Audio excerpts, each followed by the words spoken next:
मी दिलीप अनुसया दत्तात्रय गोविंदराव वळसे पाटील विधानसभेचा सदस्य म्हणून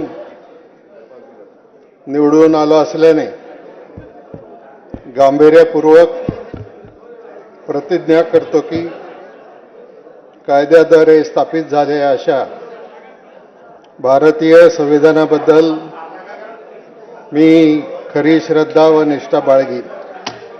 भारताची सार्वभौमता व एकता उन्नत राखीन आणि आता जे कर्तव्य मी हाती घेणार आहे ते निष्ठापूर्वक पार पाडीन. श्री राहुल नार्वेकर, श्री नरहरी झिरवाळ,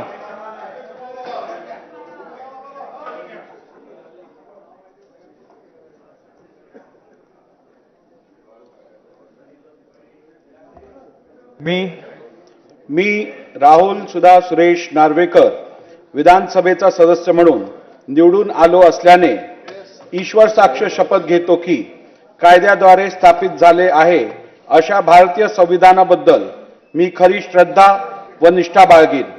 भारताची सार्वभौमता व एकात्मता उन्नत राखीन आणि आता जे कर्तव्य मी हाती घेणार आहे ते निष्ठापूर्वक पार पाडेन. श्री नरहरी झिरवाळ, श्री छगन भुजबळ.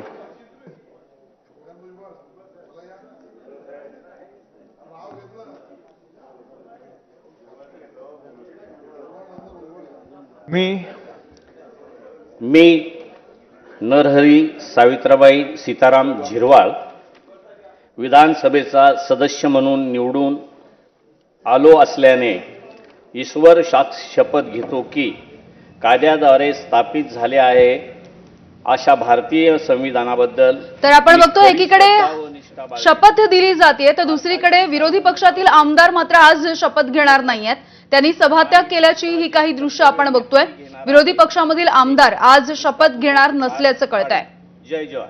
आताची ही थेट दृश्य आपण बघतोय. एकीकडे हे विशेष अधिवेशन सुरू आहे. या विशेष अधिवेशनामध्ये पद आणि गोपनीयतेची शपथ दिली जात असताना दुसरीकडे विरोधी पक्षामधील आमदारांनी मात्र सभात्याग केलेला आहे आणि आज ते शपथ घेणार नसल्याचं दिसतंय. तर विरोधी पक्षामधील आमदार आपण बघतोय विधानभवनाच्या परिसरामध्ये असणाऱ्या शिवरायांच्या पुतळ्याच्या इथे आता ते गेलेले आहेत. त्यांनी सभात्याग केलेला आहे आणि आज ते शपथ घेणार नाहीयेत. मात्र शिवरायांच्या पुतळ्याजवळ हे सगळे आमदार एकत्र जमलेले आहेत आणि शिवरायांना अभिवादन केलं जात आहे. आदित्य ठाकरे, जितेंद्र आव्हाड, वरुण सरदेसाई हे सगळे आपण पाहतोय. निलेश बुधावले आपल्याला अपडेट्स देत आहेत. निलेश, मी पण यामध्ये आपण पाहतोय छत्रपती शिवाजी महाराजांचा विधिमंडळ परिसरात जो पुतळा आहे त्या पुतळ्याला अभिवादन करण्यासाठी आता विरोधी पक्षातले सर्व महत्वाचे नेते जे आहेत ते आल्याचं पाहायला मिळत आहेत. समोर आपल्याला आदित्य ठाकरे दिसत आहेत, राष्ट्रवादीचे गटनेते जितेंद्र आव्हाड या ठिकाणी आहेत, अजय चौधरी आहेत, राष्ट्रवादी शरदचंद्र पवार पक्ष आणि राष्ट्रवादी उद्धव बाळासाहेब ठाकरे गटाचे आमदार या ठिकाणी आपल्याला अभिवादन करण्यासाठी आल्याचं पाहायला मिळत आहेत. अजूनही आपण शपथ घेणार की नाही या संदर्भातली कुणीही सुतोवाच केलेली नाहीयेत. मात्र शपथविधी एकीकडे सुरू असताना विरोधी पक्षातले आमदार जे आहेत ते या ठिकाणाहून बाहेर आलेत आणि छत्रपती शिवाजी महाराजांना अभिवादन करून या ठिकाणी उपस्थित असल्याचं आपल्याला पाहायला मिळत आहेत. प्रत्येक दोन्ही पक्षाचे जे आमदार आहेत महत्वाचे आहेत ते तिन्ही आमदार या ठिकाणी आहेत आणि आता घोषणाबाजी या ठिकाणी सुरू असल्याचं यामध्ये पाहायला मिळत आहे. अद्यापही कुठल्याही प्रकारचं सुतोवाच विरोधकांच्या वतीने करण्यात आलेलं नाहीये. शपथविधी एकीकडे सुरू असताना अशा पद्धतीनं अचानक हे सर्व बाहेर आल्यामुळं एक गोंधळाचं वातावरण या ठिकाणी निर्माण झाल्याचं पाहायला मिळालं. मात्र कुणीही या संदर्भात आपण नेमकी काय भूमिका असणार ही अद्याप विरोधकांना स्पष्ट केली नसल्याचं आपल्याला पाहायला मिळतात. या अगदी निलेश, आपण बघितलं की शपथविधी सुरू असताना नाना पटोले यांचं सुद्धा नाव घेण्यात आलेलं होतं. मात्र नाना पटोले दिसत नाहीयेत अद्याप तरी.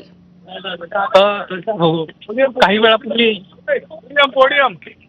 विधिमंडळ परिसरामध्ये या ठिकाणी सर्व विरोधी पक्षातले आमदार आहेत. आपण त्यांच्याशी बातचीत करण्याचा प्रयत्न करणार आहोत. त्यांची भूमिका काय आहे ती जाणून घेण्याचा प्रयत्न करणार आहोत.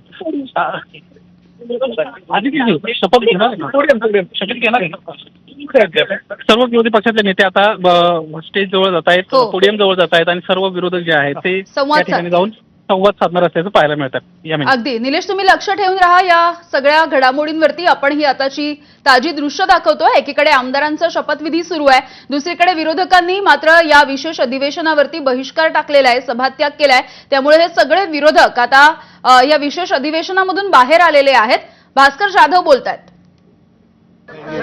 ऐसा है कि हमने शपथ का विरोध नहीं किया, हमने सरकार में जो पाशवी बहुमत मिला है, जो करीब करीब 90% उनको सक्सेस मिला है, आज तक इस देश में कभी ऐसा हुआ था नहीं। तो ये सब जादू जो है वो ईवीएम मशीन की है और ईवीएम मशीन के तहत ये सरकार चुन के आया है। तो वो सरकार का निषेध करके हमने आज शपथ ना लेने का डिसिजन किया है। पण का शपथविधी घेतली जात नाही मराठीतून सांगा, सर शपथविधी का घेतली जात नाही? असं आहे की हे जे आता सरकार आलेलं आहे ते पाशवी बहुमत बरोबर घेऊन आले, पण हे पाशवी बहुमत हे जनतेचा जनाधार आहे का? तर नाही, हा ईव्हीएमचा चमत्कार आहे. आणि म्हणून लोकशाही वाचवायची असेल, संविधान टिकवायचं असेल तर अशा पद्धतीने ईव्हीएमचा वापर करून सत्ताधारी पक्ष हा आपल्याला पाहिजे तेवढी मेजॉरिटी मिळवू शकला तर लोकशाही मार्गाने त्याचा निषेध झाला पाहिजे. आणि म्हणून आमचा शपथ विधीला विरोध नाही, तर विद्यमान सरकार ज्या पद्धतीने सत्तेवर आले त्याला विरोध म्हणून आम्ही शपथ घेतली नाही. घेणार ना, आज आम्ही घेतलेली नाहीये, याचा अर्थ कायमची घेणार नाही असं नाही. आजचा दिवस निषेध करणार आहात? 100% निषेध, 100% निषेध आहे. पहिल्यांदा विधिमंडळामध्ये विरोधी पक्ष नेता नसणार आहे, कसं पाहता? का नसणार आहे? विरोधी पक्ष नेता असायलाच पाहिजे. जर सत्ताधारी पक्षाला जर विरोधी पक्ष किंवा लोकशाहीची बूज राखायची असेल, लोकशाही जर त्यांना जर टिकवायची असेल तर लोकशाहीचं विरोधी पक्ष आणि विरोधी पक्ष नेता हा संविधानानं आणि घटनेनं दिलेलं हे पद आहे. निश्चितपणे सत्ताधारी पक्ष हा घटनेचा आणि लोकशाहीचा आदर करतील असा मला अजून विश्वास वाटतो. आपल्यासोबत भास्कर जाधव आहेत. आज शपथविधी होती पण शपथविधीला बाहेर आलेला, आज काय तुमची प्रतिक्रिया? आम्ही आता राष्ट्रगीत महाराष्ट्राने बोलतात, नेमकं रशियामध्ये काय होतं आणि भारतामध्ये काय काय साधर्म्य? विरोधकांना बोलू न देणं, त्यांना दाबून ठेवणं आणि वेळ आलीच तर जेलमध्ये टाकून देणं, हे एवढं पुतींचंच काम आहे. मला वाटतं की हे प्रश्न माझ्यासाठी महत्त्वाचे आहेत. अजित पवारांना हा प्रश्न माझ्यासाठी महत्त्वाचा नाही आहे. परंतु अजित पवारांची 1000 कोटींची संपत्ती आता रिलीज झालेली आहे सर. जाऊ द्या हो. संपल्यावरती उपमुख्यमंत्री पदाची शपथ घेतल्यावर अहो त्यांनी बोलून काय फरक पडणार आहे का इन्कम टॅक्सवर? भाजपवर काय फरक पडणार आहे का? आणि त्यांना मतदान करणाऱ्या लोकांना काय फरक पडणार आहे का? त्यांना उलट आवडतं.